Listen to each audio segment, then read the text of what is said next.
Pemirsa, kasus pembobolan Bank BNI senilai 1,7 triliun rupiah hingga kini masih menyimpan sejumlah misteri. Sejumlah tersangka telah divonis.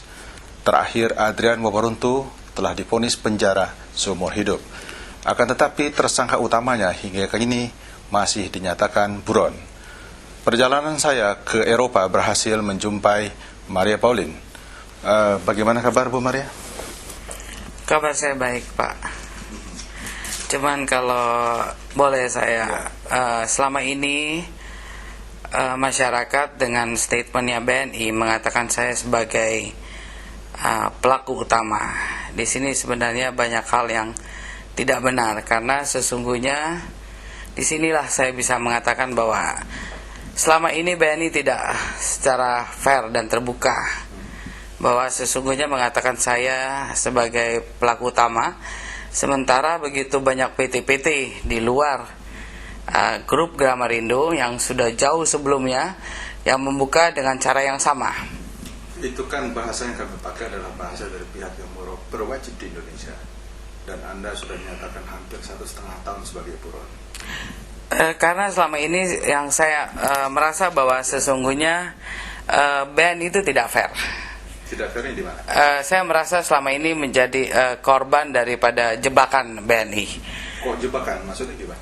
Begini Pak, sebenarnya kenapa saya katakan ini sebagai jebakan BNI dan itu tidak pernah diperbaiki oleh BNI sampai saat ini. Maksudnya Anda dijebak oleh BNI? Ya, artinya dengan mengatakan saya satu sebagai pelaku utama. Kenapa saya sangkal?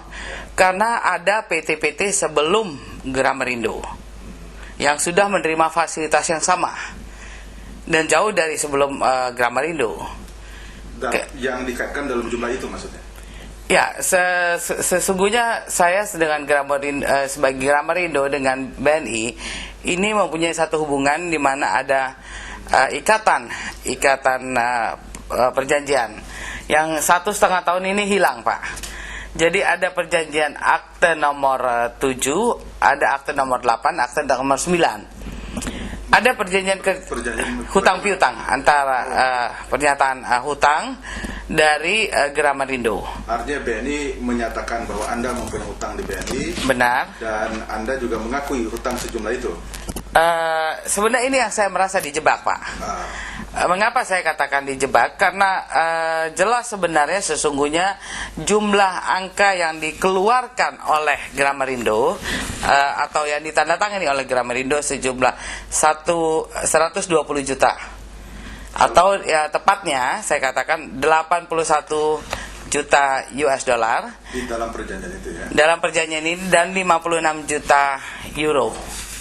Ya, di mana sesungguhnya di sini kenapa saya katakan dijebak, Pak? Itu tertulis dalam akte nomor 7 yang ditandatangani oleh Pak Ola Agam. Sementara saya menandatangani akte nomor 9 dan Pak Adrian Wawaruntu itu menandatangani akte nomor 8. Jadi kalau ini akte nomor 7, Pak, silakan Bapak periksa, di situ ada angkanya jelas, ya. Akte nomor 7 dalam hal ini Gramarindo menandatangani pengakuan hutang kepada BNI, ya. Di situ jelas dikatakan bahwa angkanya ada 81 juta, 81,9 juta 4 US dollar, ya. Kemudian 56,1 juta euro. Ya, 56,1 juta euro. Ya, di situ penandatangannya adalah Olagam. Saya dan di sini akte nomor 8. Bisa Bapak lihat bahwa akte nomor 8 ini adalah akte yang ditandatangani oleh Adrian Wawaruntu. Ya, jadi akte nomor 8 dan saya akte nomor 9. Di sini sebagai juga personal guarantor. Jadi mengapa saya katakan saya dijebak? Dari awal BNI mengatakan bahwa Gramarindo membobol bank dan pelaku utamanya adalah saya. Ini tidak benar. Kenapa saya katakan tidak benar, Pak? Karena ini adalah jebakan. Kalau selama ini yang saya merasa bahwa saya membantu BNI, tapi ternyata saya harus merasakan bahwa ini adalah satu jebakan. Anda menyebut jebakan. jebakan itu kan berarti ada sesuatu yang sebetulnya Anda tidak tahu kan gitu. Iya betul. Bisa berkisah sedikit asal muasalnya Asal muasal apa Pak? terjadinya LC itu dan kemudian terjadinya perjanjian hutang dan Anda merasa dijebak. Nah begini, sebelumnya Bapak harus ketahui bahwa selama ini yang lebih dulu membuka fasilitas yang sama. Artinya sebelum Gemarindo dalam kasus ini sudah ada PT-PT yang lain. Betul, seperti PT-nya adalah PT Mahesa, PT Greystone Capital, PT Petindo, PT Cipta Tulada, PT Pangki Frost. Di mana PT-PT ini ya, kalau saya perjalanan seperti PT Mahesa mempunyai pembukaan LC dengan fasilitas LC juga yang sama sejumlah 5,4 juta dolar dan PT Petindo 8,9 juta dolar. Di mana di sini dilimpahkan kepada Gramarindo. Perusahaan-perusahaan tersebut macet, Tidak bisa membayar. tidak bisa membayar. Ya.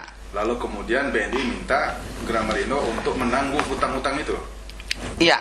Menanggung hutang-hutang yang Datang BNI untuk minta tolong bagaimana hutang-hutang PT-PT ini awalnya itu dari PT Mahesa. Daripada PT Mahesa ini sejumlah 5,4 juta dolar. Di mana diminta tolong kepada Gramarindo dengan catatan akan ditagih kepada PT Mahesa. Ternyata itu sebagai saya merasakan sekarang ini semua LC yang keluar setelah mereka ini kan 3 bulan. Ya. 3 bulan itu kan Mereka sudah menikmati uang itu. sudah mereka nikmatin, sudah mereka pakai dananya. Tidak pernah dibayarkan kembali. Tidak pernah dibayarkan kepada BNI kembali. Dan oleh BNI utang itu minta ditanggung oleh Gramarindo. Iya, Dijamin oleh Gramarindo. betul. Oh, Anda mau? Nah, karena itu sebenarnya yang saya bilang, awalnya kita minta kredit. Kita mengadakan presentasi di kantor Sagaret awalnya. Ya, kantor Sagaret di mana itu? Itu kantor Sagaret di Kemang. Di Kemang. Ya, kita membutuhkan dana waktu itu. Datang dapat tawaran bahwa kita bisa diperkenalkan untuk ke cabang Kebayoran untuk pengajuan kredit. Dikatakan bahwa fasilitas kredit itu belum dan cukup makan waktu. Maksudnya belum ada. Belum Tapi kan harus ada dong, masa perbankan tidak ada fasilitas kredit. Kebijakan itu yang saya dengar bahwa cukup makan waktu lama dalam pengajuannya. Jadi saya ditawarkan. Oh, ditawar. Saya ditawarkan dengan fasilitas LC Yang lebih cepat dari cepat. Jadi dengan proses kredit. Memang yang Anda ajukan ke BNI itu dalam bentuk kredit apa? Kredit investasi Investasi untuk untuk pabrik marmer. pabrik marmer itu. Ya. Ya, kemudian yang kedua, Maksudnya yang kedua gimana? ada proyek lain barangkali? Enggak, saya hanya minta itu. Oh, oke. 4 juta. Tapi sebelum itu selesai, ternyata sudah diminta tolong Gramarindo ini untuk mengatasi permasalahan debt daripada PT Mahesa. Ya. Nah, dengan catatan bahwa itu akan ditagih kembali dan akan dimasukkan tanpa menyusahkan Gramarindo. Artinya BNI sendiri yang akan menagih kepada PT-PT yang macet itu. Betul. Ah. Seperti itu. Ya. Terus Jadi apa imbalannya bagi Anda dengan menanggung hutang sebesar itu? saya tidak menganggap ada itu satu imbalan, atau bukan uang saya, uangnya BNI sendiri, yang dibuka adalah LC sendiri. Itu saya bukan menjadi masalah karena saya pikir toh bukan uang saya. Gitu loh, dibebankan atas nama saya, oke, asal toh itu diketahui BNI. Ya. Jadi memang uangnya begitu LC dibuka itu tidak kita ambil, sama sekali kita tidak ambil uangnya. Tidak Untuk pernah, ya. jadi dibuka dan dibayarkan langsung kepada diturunkan dicairkan kepada Gramarindo. Dari Gramarindo inilah dikirim kepada perusahaan-perusahaan yang lain, terus dikirim ke Singapura kirim ke Hong Kong, ke New York. Ya. Di pada akun BNI di sana pada Bank of New York. Berapa besar itu LC yang dipakai oleh Gramarindo dengan sistem itu? Oleh Gramarindo, enggak, begini Pak, kenapa saya merasa terjebak? Ini adalah pembukaan awal 5,4 kan Pak. Ya. Jadi kalau 5,4 dari PT Mahesa saja, PT Petindo 8,9. Jadi PT yang lain itu masuk juga 5,4. Jadi pada dasarnya kita sudah dibebankan 20 juta US 20 juta US sebelum terjadi kurang lebih 20 juta US hutang orang lain gitu. hutang orang lain. Ya, oke. Ya, di mana di sini dinyatakan akan ditagih oleh BNI sendiri. Ternyata hingga kini nggak pernah terbayar. Sampai sekarang tidak terbayar, tapi sudah beralih LC tersebut kepada nama Gramarindo. Dan dosanya Gramarindo yang tanggung. Nah, sekarang dikatakanlah sebagai sebenarnya pelaku utamanya adalah Gramarindo. Ya. Sebenarnya kenapa saya katakan setelah itu semua berjalan dan kita mendapatkan, terus kita diundang juga presentasi di BNI wilayah. Di situ saya mendapatkan presentasi bahwa kita dan dihadiri oleh BNI dengan 30 stafnya. Segitu banyaknya stafnya, dan saya juga bersama dengan tim finance juga kurang lebih 10 orang, jadi dihadirkan oleh 40 orang.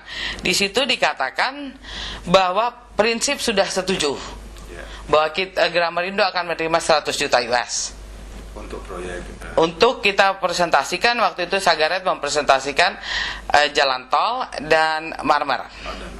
Jadi 50 juta akan diberikan untuk marmer, 50 juta untuk jalan tol. Jalan tol mana waktu itu? Jalan tol Ciawi. Oke. Tetapi itu tidak terrealisasi, malah kita turun setelah itu kita diminta untuk menandatangani akte nomor 7 dari yang saya maksud tadi. Mereka desak atau mereka permintaan secara halus atau bagaimana, atau ada bargaining position? Loh, sekarang dia kan kita baru selesai, wajarnya kita selesai presentasi, kan kita akan mengadakan akad kredit. Akad kredit. Betul. Tetapi dalam akad kredit itu tidak ada 100 juta US, malah kita dikenakan untuk menandatangani ini, di mana LC semua dari Gramarindo yang sekian lama akhirnya menjadi 120 juta atau 81 juta itu dengan ditambah dengan 56 juta euro. Itu sebenarnya langsung dibuat satu akad hutang piutang nih oleh notaris Muhammad Rida. Muhammad Rida itu notaris dari Anda sendiri? Enggak, notarisnya itu dong, notarisnya BNI. Ya. Nah, kita menandatangani surat itu dengan catatan karena sudah disaksikan begitu staf banyaknya dari Kanwil dan juga sudah disetujui prinsip 100 juta. Saya pikir inilah oke, saya tanda tangani dengan akan dilanjutkan dengan akad kredit. Ternyata itu tidak seperti itu. Kenapa saya mengatakan saya selama ini dijebak? Kenapa Anda harus tanda tangani kalau Anda nggak setuju pada saat itu? Kita tidak ada perasaan praduga yang negatif pada saat itu. Jadi saya hanya mengatakan oke, sebagai satu hutang piutang kita tanda tangani karena kita toh akan mendapatkan 100 juta juga dari BNI. Nah, ternyata itu kan tidak diberikan. Artinya Anda janjikan untuk mendapatkan fasilitas kredit, tetapi tidak kan? Ya, buktinya dengan kita kan masa BNI sampai sekarang tetap membohongi bahwa kita pernah mengadakan satu di Kanwil itu satu presentasi. Presentasi cukup besar dia di kurang lebih 30 staf BNI. sampai direksi dari Kanwil. Oke. Nah, setelah Anda tanda tangani akta ini, pengakuan utang ini, apa yang terjadi kemudian? Setelah ditandatangani itu seminggu kemudian dilaporkan ke polisi. Seminggu kita ya kurang lebih ini kan tanggal 26. Ya. Tanggal 26 seminggu kemudian itu dilaporkan ke polisi. 26 Agustus 2003. Ya. Aktenya dibuat di sini 26 Agustus 2003. Seminggu kemudian BNI melaporkan kasus ini kepada polisi. Ya, tiba-tiba disitulah muncul BNI dibobol oleh Paulina Lumawa dengan nomor paspor lengkap. Jadi setelah Anda memberikan pengakuan utang, ditandatangani, setelah dirayu, kemudian setelah Anda tandatangani, seminggu kemudian dilaporkan ke polisi. Dilaporkan ke polisi sebagai pelaku utama. Di sini saya merasa terjebak gitu loh, Pak. Gitu, ya. Karena yang punya utang orang lain. Yang banyaknya punya utang orang lain. Gramarindo ini berapa besar? Nah, sementara yang saya merasa terjebak lebih parah lagi, dikatakan 1,7 triliun. Ya. Sama dengan ekuivalensinya kan 211 juta US. Kalau kurs pada saat itu ya. Kurs pada saat itu kan 211 juta ini sangat jauh berbeda dengan apa yang ditandatangani dalam akte. Kalau kita kurskan saja, Aktenya saja, kalau kita bilang dikatakan akte itu ada 81 juta, 9. Kita rupiahkan. Nah, kalau kita rupiahkan di sini saya melihat jadi ditambah 56 juta US, berarti kan euro, Okay. berarti total itu 1,2 triliun. triliun. Jadi ada selisih angka sekitar 500 ya. Ya, selisih angka 500 miliar. 500 miliar itu siapa yang pakai?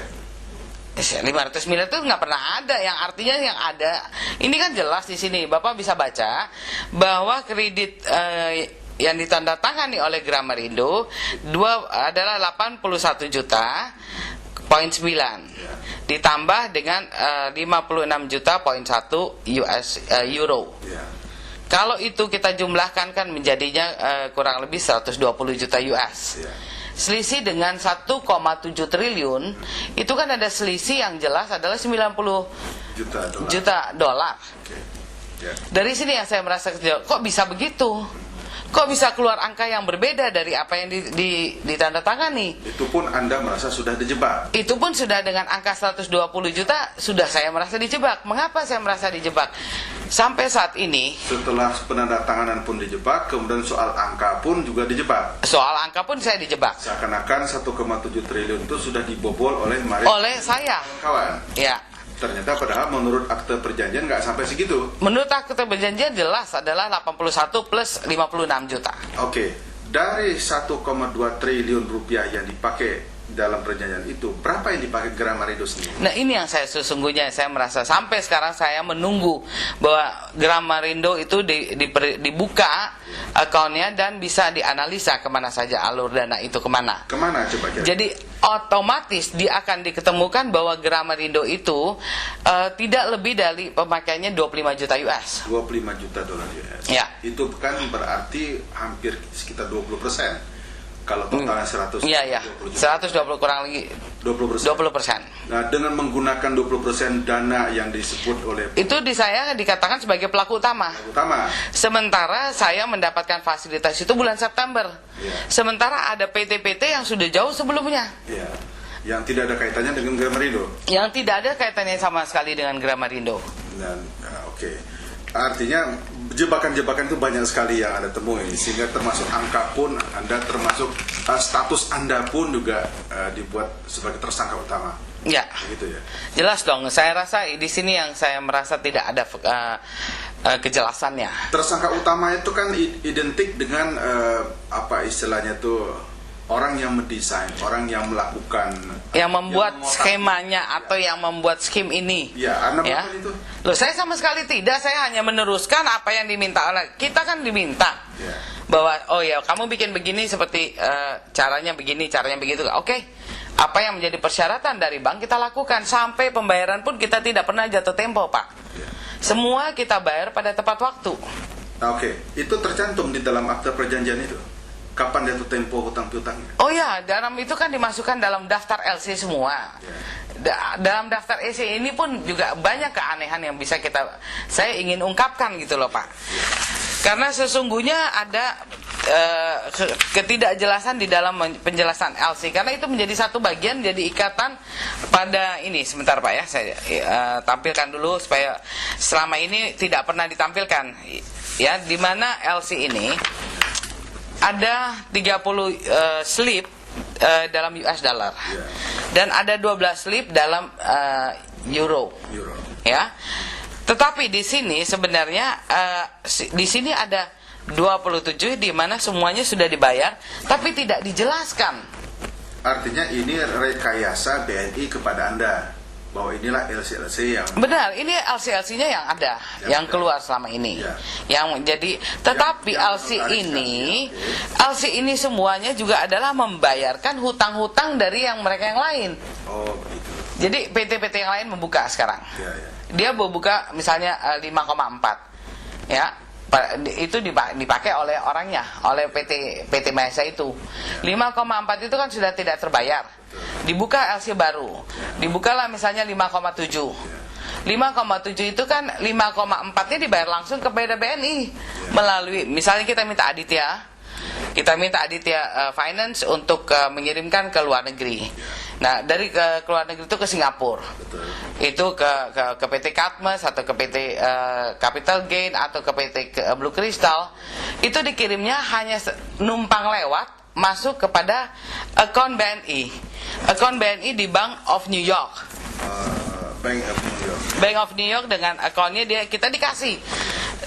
Tolong bayarkan pembayaran NLC ini kepada Bank of New York dengan akun nomor 003 3167 564. Itu rekening milik BNI. Rekening BNI. Jadi yang tadi itu keluar 5,4 yang awal pertama dipakai oleh PT Mahesa.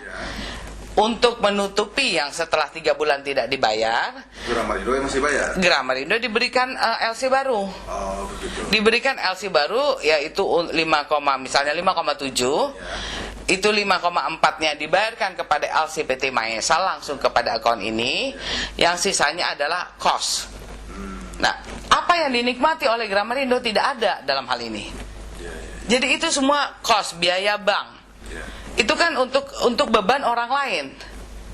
Nah, kenapa ini yang dibebankan kepada sampai berjumlah semuanya menjadi 120 Kan Anda atau jadi menjadi 81 juta plus 56 juta euro. Kan Anda tidak bisa lagi bertanya kenapa dibebankan, kan Anda terima, karena Anda tanda tangani. Loh, karena kenapa? Saya kan mendapatkan janji bahwa ini akan menjadi satu kredit.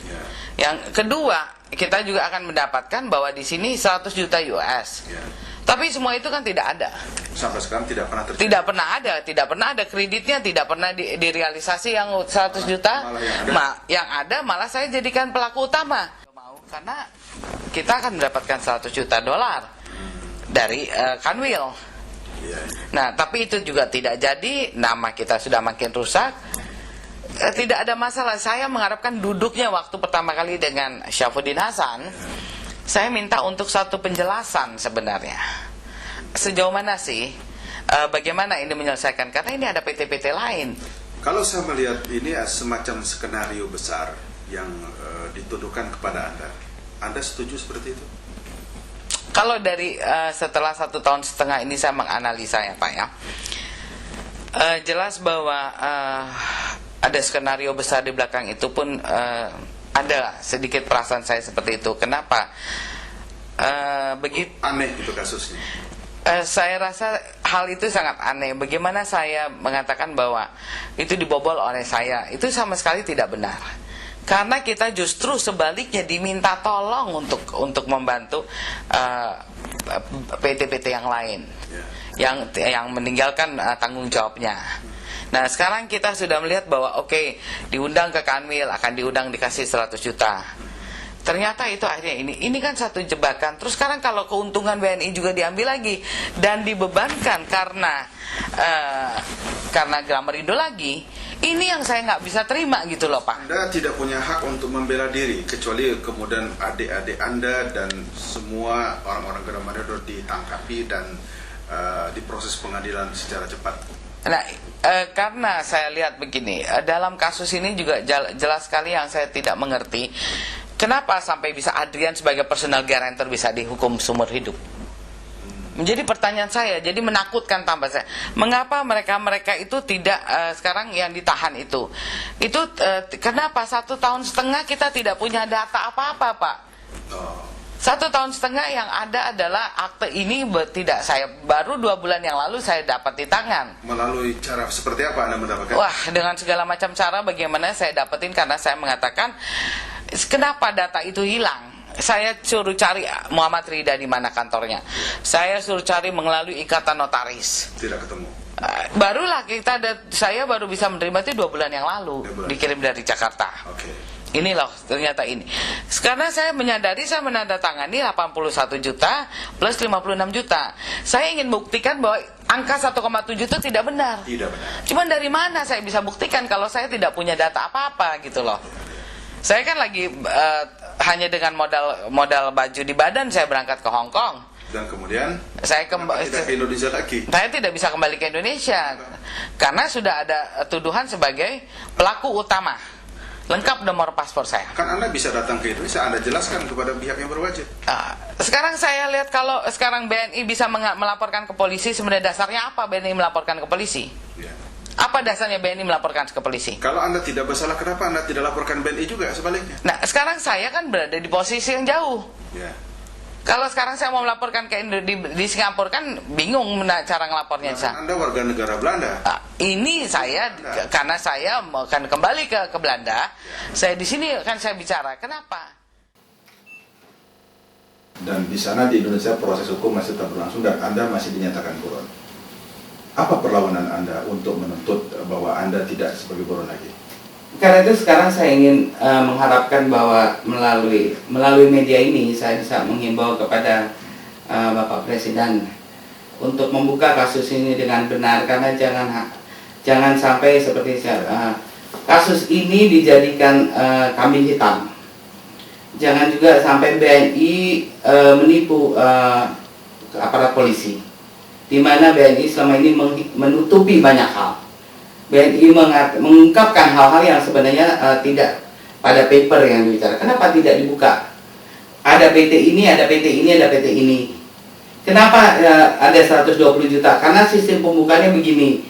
Kalau itu dikatakan sudah kembali situ, kenapa Pak Sigit Purnomo itu tidak menjabarkan dengan baik? Karena sekarang banyak orang yang tidak mengerti karena memang dibuat tidak mengerti. Karena memang hanya ingin menghukum Adrian. Atau menghukum mereka Gramarindo. Sementara kita jadi jebakan, korban daripada ketidakbecusan BNI. Artinya Anda menjadi korban dari kasus korupsi yang membesar di BNI itu. Ya. Kita jadi korban dari segala. Anda sudah mengatakan sebagai korban, tentu orang akan melawan. Apa yang Anda lakukan? Tindakan hukum apa akan Anda lakukan? Anda membiarkan saja Anda sebagai buron? Nah, tentu tidak. Saya akan bertindak masuk kepada tingkatan, karena selama ini pengacara saya pun tidak bisa mengatakan apa, karena data tidak ada. Tidak ada. Sekarang Anda sudah punya. Sekarang saya punya data ini, saya mengatakan bahwa sekarang saya mengharapkan bahwa opini masyarakat selama ini bisa kembali kepada wajarnya. Wajarnya satu kasus begitu. Artinya sekarang ini adalah hubungan perdata.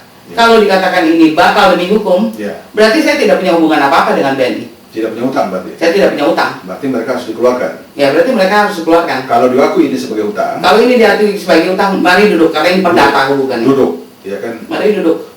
Oke. Yang mana yang mau dipilih sama pemerintah saat ini? Kalau itu tidak dilakukan, Anda akan menuntut BNI? Oh iya dong, pasti. Menuntut dalam pengertian apa? Menuntut dalam perkara. Saya menuntut BNI untuk mengungkapkan kebenaran. Kalau BNI jangan hanya traktik aja lah, saya udah bosan dengernya. BNI tidak mau pasti kan? Kenapa tidak? Kan ada atasan dari BNI, ada pengawas dari BNI, kan ada DPR, kan ada juga polisi. Mungkin Pak Dai selama ini kan juga kepolisian itu dibohongin sama BNI dengan membuat satu laporan, inilah penjahatnya. Asal ada pelakunya, gebuk. Sementara data ini saya yakin Pak Dai tidak ada. Kenapa sekarang kedisiplinannya Pak Ismoko itu sekarang saya lihat bahwa ada perubahan banyak di polisi yang dilakukan Pak Dai. Di mana Pak Dai Mapasang tidak ada. Di mana Pak Ismoko juga dikenakan kedisiplinan. Tapi mungkin juga karena BNI sendiri tidak mengungkapkan dengan benar. Asal melaporkan untuk menjatuhkan Syafruddin Hasan. Jatuhnya Syafruddin Hasan, korbannya adalah Gramarindo. Siapa yang duduk sekarang? Apa juga sekarang jadi boneka? Atas semua itu Anda akan apakan mereka? Ya, saya hanya minta saya akan tuntut kepada mereka membicarakan kebenaran, karena selama ini sesungguhnya Gramarindo tidak pernah merasakan bahwa merasakan bahwa akan membobol bank. Itu tidak pernah. Kalau itu dianggap sebagai perkara perdata, tentu ada ganti rugi kan? Ada dong. Berapa besar Anda akan tuntut? Ya, saya akan menuntut ganti rugi begitu menderitanya teman-teman saya, adik-adik saya. Bagaimana penderitaan dari Ibu Titi, penderitaan dari Ibu Jane, penderitaan dari Pak Richard, Pak Ola, dan Pak Adrian, dan semua teman saya yang di dalam. Berapa besar Anda akan tuntut? Saya akan menuntut $1 miliar. $1 miliar, hampir 9 triliun rupiah lebih malah. Besar sekali. Berarti Anda mencari uang juga dalam kasus ini? Oh enggak, setelah itu saya akan berikan kepada mereka-mereka yang untuk membangun ekonomi Indonesia. Saya tidak pernah berniat untuk mengambil. Bapak boleh cek kok di rekening saya. BNI kok mengatakan, rekening pribadi saya tidak akan pernah mengatakan bahwa saya punya 120 juta US. BNI mengatakan saya siap saja apapun akan dilakukan oleh Maria Pauline. Ya terang saja dia punya kekuatan. Ya. Terus Tapi kan saya masih percaya ada kebenaran di hati nurani. Ya. Saya masih percaya polisi itu punya nurani. Ya. Saya masih percaya banyak masyarakat Indonesia juga tidak mau asal dicekoki berita. Ya. Saya juga masih percaya masih ada orang-orang jujur. Ya. Saya percaya Indonesia sedang sibuk membangun. Apalagi dengan Presiden sekarang ini menegaskan satu ketegasan. Tapi untuk semuanya asal jangan sampai kasus itu asal bungkus. Apa yakin Presiden bisa membantu Anda untuk membongkar kasus ini? Yang saya percaya. Atau Anda mendengar isu apa di balik di dunia Eropa selama Anda menjadi buron ini, ada isu seperti apa tentang kasus BNI ini? Mereka semua di sini mengatakan bahwa Indonesia termasuk menjadi negara yang sangat rawan korupsi. Tetapi mereka juga masih percaya dengan adanya sistem yang berubah, Ya. di mana Ada Indonesia ada perbaikan untuk merubah, bahwa Indonesia pun masih memiliki orang-orang yang percaya akan satu nurani, satu kebenaran. Jadi walaupun masih tipis, tapi saya yakin Indonesia akan bisa mampu memperbaikinya. Ya. Banyak orang berharap seperti itu. Tetapi nampaknya buat Anda, karena di Indonesia sudah sebegitu besar, pers, kemudian opini masyarakatnya, kemudian aparat hukumnya menempatkan Anda sebagai buron, bagaimana cara Anda mengembalikan citra itu? Saya menghimbau kepada Bapak Presiden khususnya, baik itu kepada perwakilan rakyat maupun aparat polisi, untuk mengungkap kasus ini supaya tidak terulang dan terulang. Karena saya sering membaca di BNI pembobolan bank, berarti berapa sistem dan mekanismenya BNI sendiri yang perlu diperbaiki untuk tidak mengorbankan nasabah, tidak untuk begitu saja, karena perlu penyuluhan, saya menghimbau kepada Bapak Presiden untuk membuka kasus ini dengan satu ketegasan, karena apa yang dilakukan supaya kepolisian itu juga bisa melihat dengan benar, di mana aparat hukum bisa juga melihat dengan pertimbangan yang benar. Karena saya percaya bahwa segala sesuatu itu masih ada Tuhan. Ya, ya. Ini mudah-mudahan menjadi kenyataan ya. Baik. Saya akan berusaha seperti itu. Baik, Bu Maria, terima kasih atas perbincangannya. Dan demikianlah pemirsa perbincangan kita mengenai seputar kasus BNI yang telah berlangsung cukup lama, tetapi Maria Pauline hingga kini masih dinyatakan buron dan nampaknya menemukan data baru untuk mengajukan semacam gugatan. Benarkah dan bagaimana, kita tunggu saja perkembangan lebih lanjut. Terima kasih atas perhatian Anda. Terima kasih.